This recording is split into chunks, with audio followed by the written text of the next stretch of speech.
You're exhausted even after sleeping. Most people who are burned out think they're lazy. That's the conclusion they reach.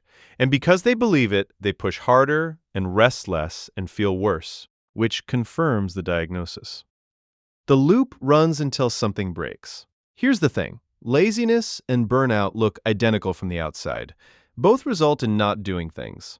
The difference is what's underneath. Lazy is a motivation problem. Burned out is a resource problem. You cannot motivate your way out of a resource problem. That's like yelling at a car with no fuel. Burnout exhaustion doesn't respond to sleep the way normal tiredness does. You get 8, 9 hours and wake up feeling like you didn't. That's the tell. Normal tired recovers with rest. Burnout has gone somewhere rest can't reach overnight. The tank isn't just empty. The tank is broken.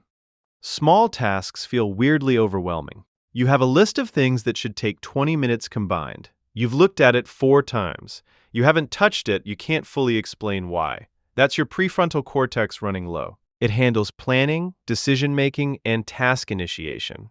It's also the first system to degrade under chronic stress.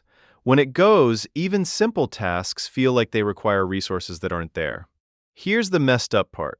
The tasks that feel most impossible are usually the easiest ones on paper. Reply to one email, make one call.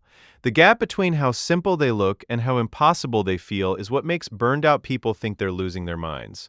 They're not. The machinery is just broken. You procrastinate things you actually care about. Avoiding things you hate makes sense. When you start avoiding things you genuinely want to do, that's when it gets disorienting. Burnout doesn't just kill capacity for hard work. It kills capacity for things that feel meaningful. Because meaningful things carry stakes. Stakes require energy. And when the system is depleted, the brain treats emotional weight as a threat and pulls back from everything that matters to protect what little is left. That's the trap. The avoidance looks like you stopped caring. You didn't stop caring. You ran out of what caring requires to convert into action. Those are not the same thing. Treating them as the same thing is why most burned out people feel like failures on top of everything else. Your focus crashes fast, you sit down, manage 20 minutes of real concentration, and then you're gone. Physically present, cognitively somewhere completely different. Sustained attention is one of the most resource-intensive things the brain does. Under burnout, the baseline is already so depleted that every focus attempt starts on fumes. The window shrinks. You spend 3 hours at a desk producing what used to take 45 minutes. So what do most people do? Work longer to compensate, which drains the depleted account faster, which shrinks the window further, which requires working even longer. The math on this never improves on its own. You feel emotionally flat or numb. Good news lands flat. Something funny happens and you register intellectually that it's funny without actually finding it funny. You watch yourself from a slight distance, not quite feeling anything strongly. When the nervous system has been under sustained stress long enough, it suppresses emotional response as a protective mechanism. Same logic as calluses. The system hardens the parts that keep getting hit. The problem is it's not selective. It doesn't reduce just the difficult feelings, it reduces all of them. Joy, excitement, connection, they all go quiet together. You don't feel less bad, you feel less everything, and after a while, that flatness becomes its own kind of problem. You get irritated by tiny things. Someone chews loudly and you have an internal reaction that's completely disproportionate. A minor inconvenience produces frustration that surprises even you. You snap at someone and then don't fully know where it came from. Frustration tolerance is a resource. Like focus and decision-making, it degrades under sustained stress. When the system is depleted, the threshold drops.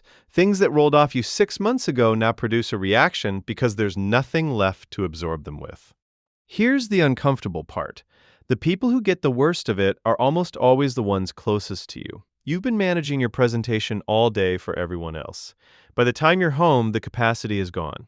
The people who didn't earn the managed version get the real one instead. You dread work you used to handle fine. The work hasn't changed, you have.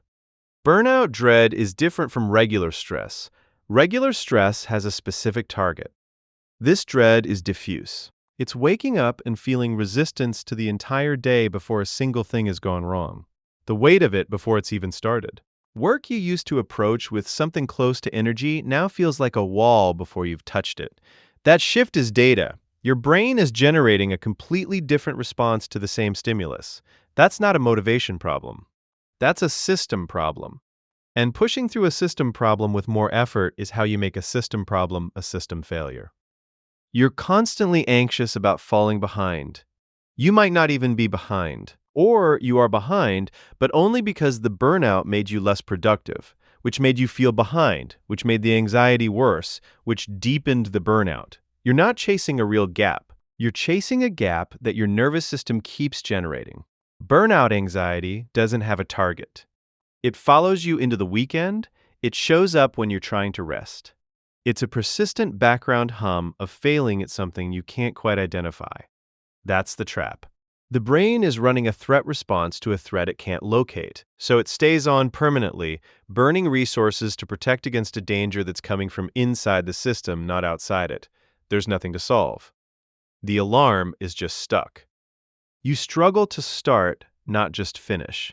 Finishing is hard for everyone sometimes. When starting becomes the hardest part of every task, that's a specific signal worth paying attention to.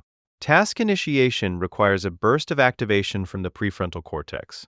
Under burnout, that activation is expensive in a way it normally isn't. The brain resists spending the resource. So you sit with the task, open it and close it, think about doing it without doing it for much longer than makes any sense. Here's the thing. Once you actually start, it's usually fine. The task itself isn't the problem. The ignition is broken. And treating a broken ignition as a willpower problem is a complete waste of time. Breaks don't feel restorative anymore. You take a break, you come back feeling exactly the same, or worse. The rest isn't landing. At a certain depth of burnout, the nervous system can't fully shift into recovery mode even when you give it the opportunity. The background stress response stays partially on. You're physically still while your brain keeps running. That's the part people miss. They take breaks, feel nothing, and conclude rest isn't the solution. It is the solution. The system is just too activated to access it properly. The breaks aren't failing, the depletion is too deep for surface rest to reach. That's a different problem, and it requires more than a long weekend. You withdraw from people more than usual. You cancel plans you'd have looked forward to 6 months ago. You let conversations go quiet. It's not that you dislike the people. It's that even easy socializing costs energy you don't have. Social interaction is cognitively expensive. Under burnout, the brain starts treating it the same way it treats work, a cost it can't afford. So it pulls back automatically. Here's the cruel part. Social connection is one of the primary recovery mechanisms for stress. Burnout removes the thing that would most help, and it does it automatically before you've consciously decided anything. You don't choose to withdraw. The system makes that choice for you and doesn't ask. You feel guilty even while resting. You're doing nothing. That's the point. And somewhere underneath the nothing, there's a quiet, persistent guilt about not being productive, which means the rest is contaminated by the exact pressure that made the rest necessary. True rest requires the nervous system to actually downregulate. Guilt keeps it partially activated. You're lying down while your brain runs an anxious background process about whether lying down is allowed.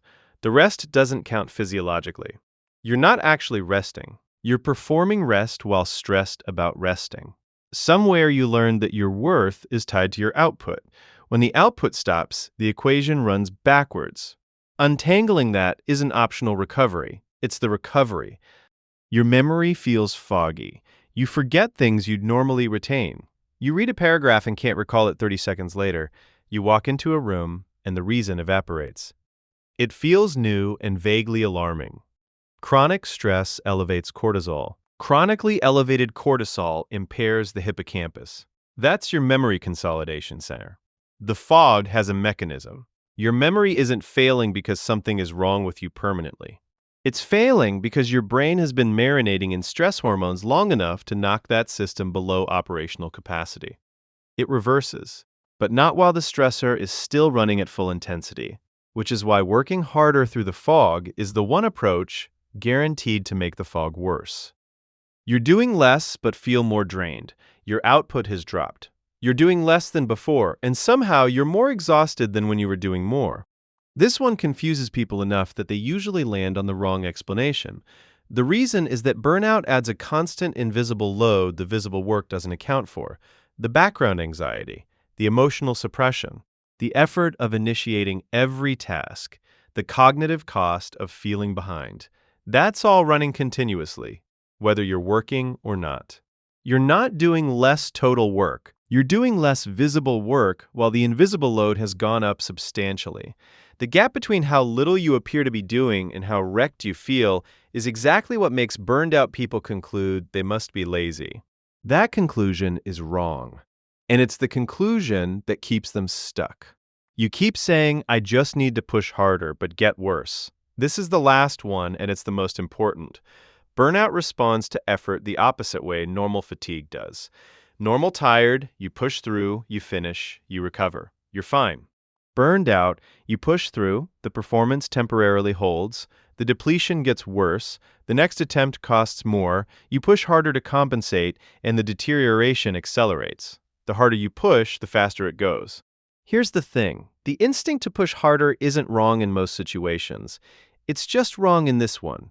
And it keeps getting used because it used to work. When things got hard, pushing harder solved it. So the brain reaches for the tool that historically fixed hard things. Burnout isn't a hard thing. It's a depleted system. And more demand on a depleted system isn't a solution.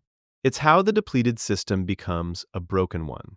Recognizing that the strategy is actively making it worse is the first real step. Most people get there only after months of confirming it the hard way.